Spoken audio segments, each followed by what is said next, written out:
Hello, हमारा topic है the achievements of Elon Musk. यानी कि एलन मस्क ने अपने जीवन में जो भी अचीवमेंट्स किए हैं, जो भी उन्होंने प्राप्त किया, हासिल किया है, उसके बारे में आज का पैराग्राफ है। Okay. Elon Musk is one of the most successful and influential entrepreneur of the 21st century. यानी कि जो एलन मस्क हैं, ये कहाँ के हैं? अमेरिका के हैं। ओके। तो एलन मस्क क्या है? Is one of the most successful, यानी कि मोस्ट यानी सबसे ज्यादा, सक्सेसफुल, सक्सेसफुल यानी सफल, एंड इन्फ्लुएंशियल यानी प्रभावशाली एंटरप्रेन्योर है, यानी कि उद्यमी है, बिजनेसमैन है, ऑफ द 21st सेंचुरी यानी कि 21वीं शताब्दी के। ओके। हिज जर्नी, जो उनकी यात्रा है, जर्नी है, जर्नी यानी क्या होता है? यात्रा। हिज जर्नी, यहाँ पे हिज क्या है? ये है प्रोनाउन। ठीक है। तो प्रोनाउन कब यूज होता है? जब किसी भी सेंटेंस के रिपीटिशन को कम करना होता है तो हम क्या करते हैं? प्रोनाउन का यूज करते हैं। तो हिज किसके लिए यूज हुआ है? एलन मस्क के लिए यूज हुआ है। हिज जर्नी, उनकी journey, from a curious young boy, यानी कि एक जिज्ञासु, यंग यानी जवान लड़के से, यानी कि एक छोटा सा जिज्ञासु यंग बॉय था, to a global innovator is truly inspiring. यानी कि उनकी जो जर्नी वो कहाँ से है? एक जिज्ञासु यंग बॉय से लेकर टू अ ग्लोबल इनोवेटर, यानी कि वैश्विक। ग्लोबल यानी क्या होता है? ग्लोबल यानी होता है वैश्विक। ठीक है। वैश्विक इनोवेटर यानी नव प्रवर्तक, यानी कि जिनके पास नए नए आइडियाज होते हैं, नई नई चीजें एक्सप्लोर करते रहते हैं, उन्हें हम इनोवेटर्स बोलते हैं। तो एक जिज्ञासु यंग बॉय से लेकर ग्लोबल इनोवेटर तक की उनकी ट्रूली इंस्पायरिंग जर्नी है। ठीक है। मतलब कि ट्रूली इंस्पायरिंग यानी सचमुच में प्रेरित करने वाली उनकी यात्रा है। He is known for his ambition, वो किसके लिए जाने जाते हैं? उनके एम्बिशन के लिए जाने जाते हैं। किसके लिए? He is known for, known यानी यहाँ पे क्या लिखा है? He is known for, known यानी क्या होता है? नोन यानी फेमस, नोन फॉर यानी फेमस है। हिज एम्बिशन यानी उनके महत्वाकांक्षी के लिए, his ambitious goal and his ability to achieve what many people consider impossible. यानी कि he is known for his ambition, ambitious goal, वो अपने महत्वाकांक्षी गोल्स यानी लक्ष्य के लिए जाने जाते हैं, एंड हिज एबिलिटी, और उनकी जो एबिलिटी है, क्षमता है, टू अचीव यानी कि हासिल करने के लिए, what many people consider impossible, यानी कि जो बहुत सारे लोग क्या करते हैं? ऐसा मानते हैं, कंसिडर करते हैं, इम्पॉसिबल है, असंभव है, तो वो उसको क्या करते हैं? उनके अंदर वो क्षमता है कि वो चीजों को हासिल कर लेते हैं। हिज अचीवमेंट्स, जो उनके अचीवमेंट्स हैं, his achievement span across various fields such as technology, space exploration, transportation and energy. यानी कि क्या बोला है? हिज अचीवमेंट्स यानी उनके जो अचीवमेंट्स हैं, जो उन्होंने प्राप्त किया, उनका जो प्राप्त अचीवमेंट्स यानी उन्होंने अपने जीवन में जो हासिल किया है, achievement span across various field, यानी कि जो स्पैन है अक्रॉस वेरियस फील्ड यानी अलग अलग विभिन्न विभिन्न क्षेत्रों में, सच एज जैसे कि टेक्नोलॉजी यानी तकनीकी के क्षेत्र में, स्पेस एक्सप्लोरेशन, यहाँ तक कि स्पेस में उन्होंने एक्सप्लोर कर डाला है ना, उन्होंने स्पेस में भी एक्सप्लोर किया, वहाँ भी खोजबीन कर डाला। ट्रांसपोर्टेशन यानी कि ट्रांसपोर्ट के फील्ड में, एंड एनर्जी, और एनर्जी के फील्ड में भी इन्होंने काफ़ी अचीवमेंट्स लाए हैं। One of his earliest achievements was को फाउंडिंग पेपल, यानी कि इनका जो सबसे अर्लीस्ट अचीवमेंट था, यानी कि सबसे जो प्रारंभिक, अर्लीस्ट यानी प्रारंभिक अचीवमेंट्स था, वॉज को फाउंडिंग पेपल, इन्होंने क्या किया था? पेपल एक ऐप था जिसका इन्होंने फाउंडेशन किया था, ये उनके को फाउंडर थे। Which changed the way people make online transaction, जो कि लोगों के लिए एक माध्यम बन गया था, वे बन गया था, माध्यम बन गया था, मेक ऑनलाइन ट्रांजेक्शन, यानी कि जैसे अभी हम पेटीएम यूज करते हैं, गूगल पे, फोन पे, वैसे ही पेपल भी है। ठीक है। तो इससे क्या होता है? ऑनलाइन बैठे बैठे ही, घर में बैठे बैठे ही ट्रांजेक्शन हो जाता है, हमको बैंक नहीं जाना पड़ता, हमको बैंक में जाके लाइन नहीं लगानी पड़ती, हम इजिली जो भी हमको ट्रांजैक्ट करना पड़ता है पैसे, हम कर देते हैं। It made digital payment easier, faster and more secure, इन्होंने क्या किया? इट मेड ये बनाता है डिजिटल पेमेंट यानी कि जो डिजिटली पेमेंट है उसको ईजियर बनाता है, आसान बनाता है, फास्टर यानी तेज बनाता है, एंड मोर सिक्योर और भी ज़्यादा सुरक्षित बनाता है। This success gave him the financial strength, ये जो सक्सेस है, सफलता है, ये उन्हें देती है वित्तीय स्ट्रेंथ यानी ताकत, to invest in bigger and more challenging project यानी कि इन्वेस्ट करने के लिए, इन्वेस्ट इन बिगर यानी और भी बड़े, एंड मोर चैलेंजिंग प्रोजेक्ट और भी बड़े बड़े प्रोजेक्ट में इन्वेस्ट करने के लिए। ठीक है। Elon Musk most famous achievement is the creation of SpaceX यानी कि एलन मस्क का जो सबसे ज़्यादा प्रसिद्ध अचीवमेंट्स है वो क्या है, is the creation of SpaceX. वो क्या है, स्पेसएक्स उनका सबसे ज़्यादा प्रसिद्ध अचीवमेंट है। The main goal of this company is to reduce the cost of space travel यानी कि इसका क्या गोल है, जो मुख्य उद्देश्य है, मेन गोल क्या है, मुख्य उद्देश्य ऑफ दिस कंपनी, इस कंपनी का, इज टू रिड्यूस, रिड्यूस यानी कम करना, the cost of space travel, cost यानी कीमत, of space travel, space travel यानी जो हम स्पेस में जाकर क्या करते हैं, यात्रा करते हैं, उसके कॉस्ट को कम करना, and make it possible for humans to live on other planet, और क्या करना, इसको पॉसिबल बनाना, संभव बनाना फॉर ह्यूमन, मनुष्य के लिए, to live on the other planets यानी कि दूसरे प्लैनेट्स में रहने के लिए, और मतलब कि उसमें क्या कर देना, लाइफ सस्टेन करा देना। स्पेसएक्स डेवलप्ड रीयूजुअल रॉकेट्स, स्पेसएक्स क्या करता है, डेवलप कर दिया रीयूजुअल रॉकेट्स को यानी कि ऐसे रॉकेट्स जो कि एक बार यूज होते हैं फिर उसको हम पुनः यूज कर सकते हैं, रीयूजेबल यानी पुनः यूज करना, उपयोग में लाना। ठीक है। Which was the revolutionary step in space technology, जो कि एक बहुत ही क्रांतिकारी, रेवोल्यूशनरी यानी क्रांतिकारी स्टेप है, कदम है, इन स्पेस टेक्नोलॉजी यानी स्पेस के टेक्नोलॉजी में। द सक्सेसफुल यानी जो the successful launches of rocket like Falcon 9 and Falcon Heavy proved that private companies can achieve great success in space mission।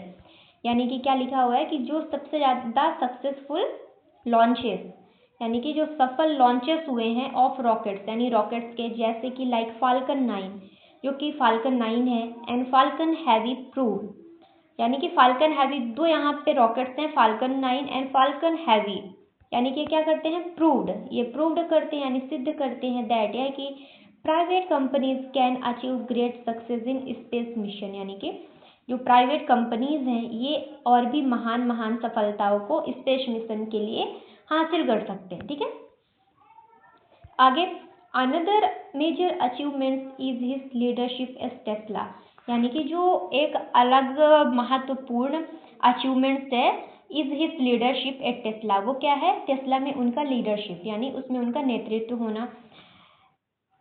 आगे, Tesla produce electric cars that are eco friendly and highly efficient. Musk vision was to reduce pollution and promote clean energy यानी कि इनका मुख्य उद्देश्य क्या है, Tesla ने produce किया, बनाया, उत्पन्न किया इलेक्ट्रिक कार्स यानी जो इलेक्ट्रिक कार्स हैं, हम बैटरी के थ्रू कार्स चलती हैं, दैट आर इको फ्रेंडली, वो इको फ्रेंडली है यानी कि पर्यावरण के अनुकूलन है, एंड हाईली इफिशिएंट, और हाईली इफिशिएंट यानी काफ़ी कुशल है यानी काफ़ी व्यवस्थित अच्छे तरीके से चलती हैं। Musk vision was to reduce pollution and promote clean energy, जो एलन मस्क का विजन है यानी कि उनका जो गोल है, वॉज टू रिड्यूस पॉल्यूशन, वो क्या है, पॉल्यूशन को रिड्यूस करना, प्रदूषण को कम करना, एंड प्रोमोट क्लीन एनर्जी, और एक क्लीन एनर्जी को बढ़ावा देना। ठीक है।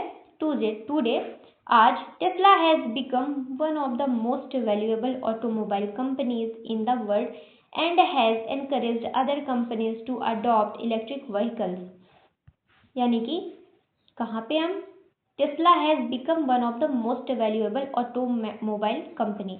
टेस्ला क्या है, टेस्ला एक कंपनी है जो कि सबसे ज़्यादा वैल्यूएबल यानी कीमती ऑटोमोबाइल कंपनी बन चुकी है इन द वर्ल्ड यानी दुनिया भर में, एंड हैज़ एनकरेज्ड जो कि प्रोत्साहित करती है अदर कंपनीज यानी दूसरी कंपनी को टू अडॉप्ट इलेक्ट्रिक व्हीकल यानी कि इलेक्ट्रिक व्हीकल का इस्तेमाल इस्तेमाल करने के लिए, अपनाने के लिए, अडॉप्ट यानी क्या होता है, अपनाना, ठीक है।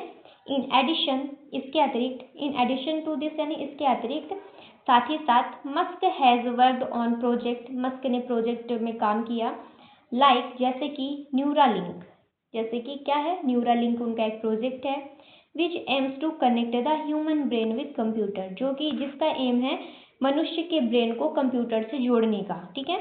And the boring companies, boring company, और दूसरी कंपनी क्या है, एक बोरिंग कंपनी है, कंपनी का नाम क्या है, बोरिंग, ओके, कंपनी का नाम है बोरिंग, ओके, कंपनी का नाम है हमारे boring.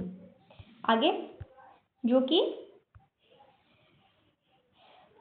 Which focuses on solving traffic problems through underground tunnels, जो कि फोकस करता है, जिसका लक्ष्य है ऑन सॉल्विंग ट्रैफिक प्रॉब्लम, यानी ट्रैफिक प्रॉब्लम को सॉल्व करना थ्रू अंडरग्राउंड टनल्स, यानी जो अंडरग्राउंड टनल्स होते हैं, सुरंग होते हैं, उसके through. He has also contributed the global internet access through Starlink, उन्होंने क्या किया है, कॉन्ट्रीब्यूट किया है, उन्होंने कंट्रीब्यूट यानी योगदान दिया है, टू ग्लोबल इंटरनेट एक्सेस, यानी ग्लोबल इंटरनेट एक्सेस में थ्रू स्टारलिंक, यानी स्टारलिंक के थ्रू उन्होंने ग्लोबल इंटरनेट में भी योगदान दिया है। Helping people in remote areas stay connected, यानी कि जो रिमोट एरियाज यानी जो ग्रामीण लोग हैं, दूरस्थ लोग हैं, वहाँ पे इंटरनेट की काफ़ी समस्या होती है, उनको भी मदद किया है जुड़े रहने में, स्टे कनेक्टेड यानी जुड़े रहने में, okay. Despite facing many challenges, यानी बहुत सारे चैलेंजेस का सामना करने के बावजूद भी, फेलियर्स एंड क्रिटिसिज्म, यानी कि बहुत सारी असफलताओं का भी सामना करना पड़ा, बहुत सारी आलोचनाओं का भी सामना करना पड़ा। Elon Musk never give up, never give up यानी उन्होंने कभी हार नहीं माना। यहाँ पे एक वर्ड है गिव अप, क्या है, वर्ड क्या है, गिव अप, गिव अप ये क्या है, फ्रेजल वर्ब है, यानी कि हार मानना, ठीक है। हिज परसिवरेंस, उनकी जो परसिवरेंस है, दृढ़ता है, एंड डिटर्मिनेशन, और उनका जो दृढ़ संकल्प है, हेल्प्ड हिम, वो उनकी मदद करता है, ओवरकम करने में, डिफिकल्टीज में, यानी कि कठिनाइयों में। ही बिलीव्स दैट, उनका मानना है, taking risk is necessary for success, यानी कि रिस्क लेना किसमें, सक्सेस के लिए। ही believe that taking risk is necessary for success, यानी कि रिस्क लेना सफलता के लिए काफ़ी ज़्यादा आवश्यक है, नेसेसरी है, नेसेसरी यानी क्या होता है, आवश्यक, जरूरी है। एंड और दैट फेलियर, और जो वो असफलता है, is a part of learning, वो लर्निंग का एक पार्ट है, वो सीखने का एक भाग है, अंग है। आगे, इन कंक्लूजन, निष्कर्ष में क्या निकल के आता है, the achievements of Elon Musk, Elon Musk का जो अचीवमेंट्स है, आर अ रिजल्ट, ये रिजल्ट है ऑफ हिज हार्ड वर्क, उनके हार्ड वर्क का, क्रिएटिविटी, रचनात्मकता का, एंड स्ट्रॉन्ग विजन, यानी एक मजबूत दृष्टि का। He has changed the world in many way, उन्होंने दुनिया को बहुत सारे तरीकों से बदल के रख दिया। And continues to inspire millions of people, और लगातार मिलियंस ऑफ पीपल को इंस्पायर करते हैं, प्रेरित करते हैं। हिज लाइफ टीचर्स अस, उनका जो जीवन है वो हमको सिखाता है, क्या सिखाता है, दैट यह कि विद करेज, यानी साहस के साथ, डेडिकेशन, समर्पण के साथ, एंड इनोवेटिव थिंकिंग, यानी नवाचारी थिंकिंग, विचार के साथ, we can achieve great success, हम महान सफलताओं को भी हासिल कर सकते हैं। तो अब हम एक बार वर्ड मीनिंग्स देखते हैं, जो हमने एक बार वर्ड मीनिंग पैराग्राफ में पढ़ा उसको हम रिवाइज कर लेते हैं। तो हमारा जो पहला वर्ड है वो क्या है, पहला वर्ड हमारा क्या है, इन्फ्लुएंशियल, इन्फ्लुएंशियल यानी क्या होता है, प्रभावशाली। Having the power to affect others, यानी कि जिसके पास शक्ति होती है दूसरों को भी प्रभावित करने की, उसको हम बोलते हैं कि he is a very influential person, है ना, यानी कि वो बहुत ही ज़्यादा प्रभावशाली व्यक्ति है। क्यूरियस यानी जिज्ञासु, एगर टू लर्न और नो समथिंग, यानी कि जिज्ञासु से बोलते हैं जिसके अंदर कुछ नई नई चीज़ें जानने की इच्छा होती है, उसे हम बोलते हैं क्यूरियस, ओके। नेक्स्ट है इनोवेटर, इनोवेटर यानी क्या होता है, नव प्रवर्तक, नव प्रवर्तक यानी आ person who introduce new ideas, यानी इनोवेटिव यानी क्या होता है, इनोवेटिव, इनोवेटर्स, ये सब क्या सेम वर्ड से होते हैं, इनका मतलब क्या होता है, न्यू आइडियाज, ठीक है। आगे देखते हैं, एम्बिशियस यानी महत्वाकांक्षी, having strong desire to succeed, यानी एक बहुत ही स्ट्रॉन्ग, मजबूत डिजायर होना सक्सेस के लिए। सिक्योर यानी सुरक्षित, फ्री फ्रॉम डेंजर और रिस्क, यानी खतरे से और रिस्क से फ्री हो जाना, उसको हम बोलते हैं सिक्योर। हमारा नेक्स्ट है फाइनेंशियल यानी वित्तीय, रिलेटेड टू मनी। नेक्स्ट है रीयूजेबल यानी पुनः उपयोग करने योग्य, कैन बी यूज्ड अगेन। अगला है रिवोल्यूशनरी यानी कि क्रांतिकारी, कॉजिंग ग्रेट चेंज। हमारा नेक्स्ट वर्ड है इको फ्रेंडली यानी नॉट हार्मफुल टू इन्वायरमेंट, पर्यावरण के अनुकूल। नेक्स्ट है एफिशिएंट यानी कुशल, वर्किंग वेल विदाउट वेस्ट यानी कि बिना कोई गलती के, बिना मतलब कि कोई वेस्ट के कार्य करना, ठीक है, बहुत ही बढ़िया ढंग से। पॉल्यूशन यानी क्या होता है, प्रदूषण, harmful substances in environment. Next है हमारा रिमोट यानी क्या होता है, दूरस्थ यानी far away from main area, जैसे कि गांव वगैरह है उनको हम बोलते हैं रिमोट एरिया, ठीक है। नेक्स्ट है चैलेंजिंग यानी चुनौतियाँ, इसको क्या बोलते हैं, डिफिकल्ट सिचुएशन को ही हम बोलते हैं चैलेंजिंग। नेक्स्ट है फेलियर यानी असफलताएं, लैक ऑफ सक्सेस। नेक्स्ट है क्रिटिसिज्म यानी आलोचना, नेगेटिव कमेंट्स और डिसअप्रूवल। नेक्स्ट है परसिवरेंस यानी दृढ़ता, continued effort despite difficulties. Next है डिटर्मिनेशन यानी दृढ़ संकल्प, फर्म डिसीजन टू सक्सीड यानी कि एक मजबूत निर्णय होना सक्सेस के लिए। नेक्स्ट है ओवरकम यानी काबू पाना, टू डिफीट और deal with problems. Next word है हमारा क्रिएटिविटी यानी रचनात्मकता, ability to create new idea. Next है विजन यानी दृष्टि, ability to plan for the future यानी कि भविष्य के लिए प्लान करने की जिसके पास एबिलिटी होती है उसको बोलते हैं। नेक्स्ट है इंस्पायर यानी प्रेरित करना, टू मोटिवेट समवन, किसी को भी मोटिवेट करना, उसको बोलते हैं इंस्पायर, ओके। नेक्स्ट है करेज यानी होता है साहस, एबिलिटी टू फेस फियर यानी डर का सामना करना, उसको बोलते हैं हम करेज। नेक्स्ट है डेडिकेशन यानी समर्पण, कमिटमेंट टू टास्क, ओके। तो यहाँ से होता है पैराग्राफ समाप्त। थैंक